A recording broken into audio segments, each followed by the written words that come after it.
Sylvie Lauzon qui a eu le grand privilège de rencontrer Annie Fredette, 21 ans, qui est en rechute d'un cancer de Hodgkin. Elle a dû être hospitalisée en raison d'une neutropénie, conséquence des traitements de chimiothérapie.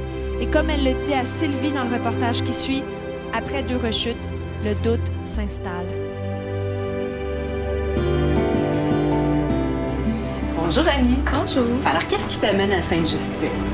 En ce moment, c'est pour une neutropénie. C'est une conséquence de la chimiothérapie. Dans certains cas, la chimio va faire que notre système immunitaire va tomber complètement à plat.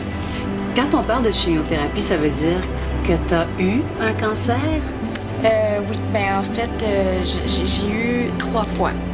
Donc, un cancer, 2 récidives. Exactement. Raconte-nous un petit peu comment ça s'est passé, tout ça. À 17 ans, j'ai eu une bosse qui a poussé juste au-dessus de ma clavicule.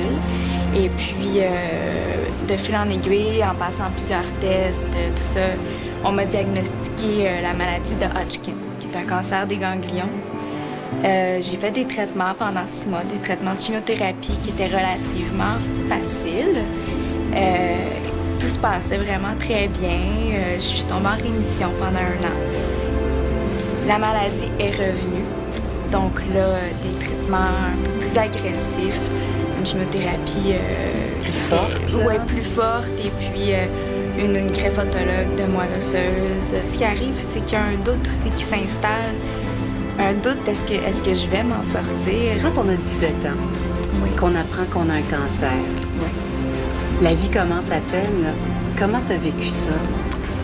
c'est difficile, hein, parce qu'à 17 ans, justement, on se voit pas, on se visualise jamais vivre une chose comme ça, faire face à une épreuve comme celle-là. C'est l'impression qu'on fait une chute libre, là, 40 étages, là. La vie bascule, c'est carrément ça. Je suis en traitement de radiothérapie, mais je termine mardi, donc après ça, c'est fini.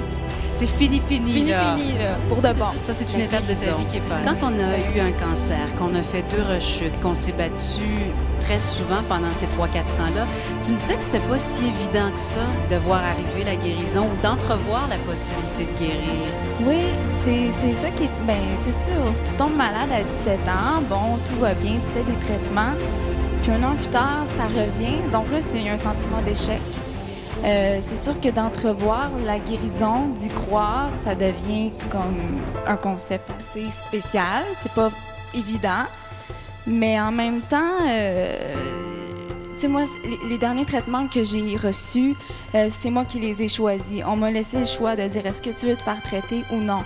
Et puis si je l'ai fait, mais c'est parce que j'y croyais. S'il y a quelque chose que tu veux pas oublier, c'est que tu as été malade. Et non seulement ça, mais tu veux écrire un livre, tu veux faire de la musique, tu veux en parler de ça. Oui, je suis une artiste dans l'âme, une artiste qui crée. Puis je suis aussi une personne qui a vécu la maladie, donc j'essaie de combiner un peu tout ça pour donner un sens, apporter quelque chose à mon art et apporter quelque chose à la maladie. Donc,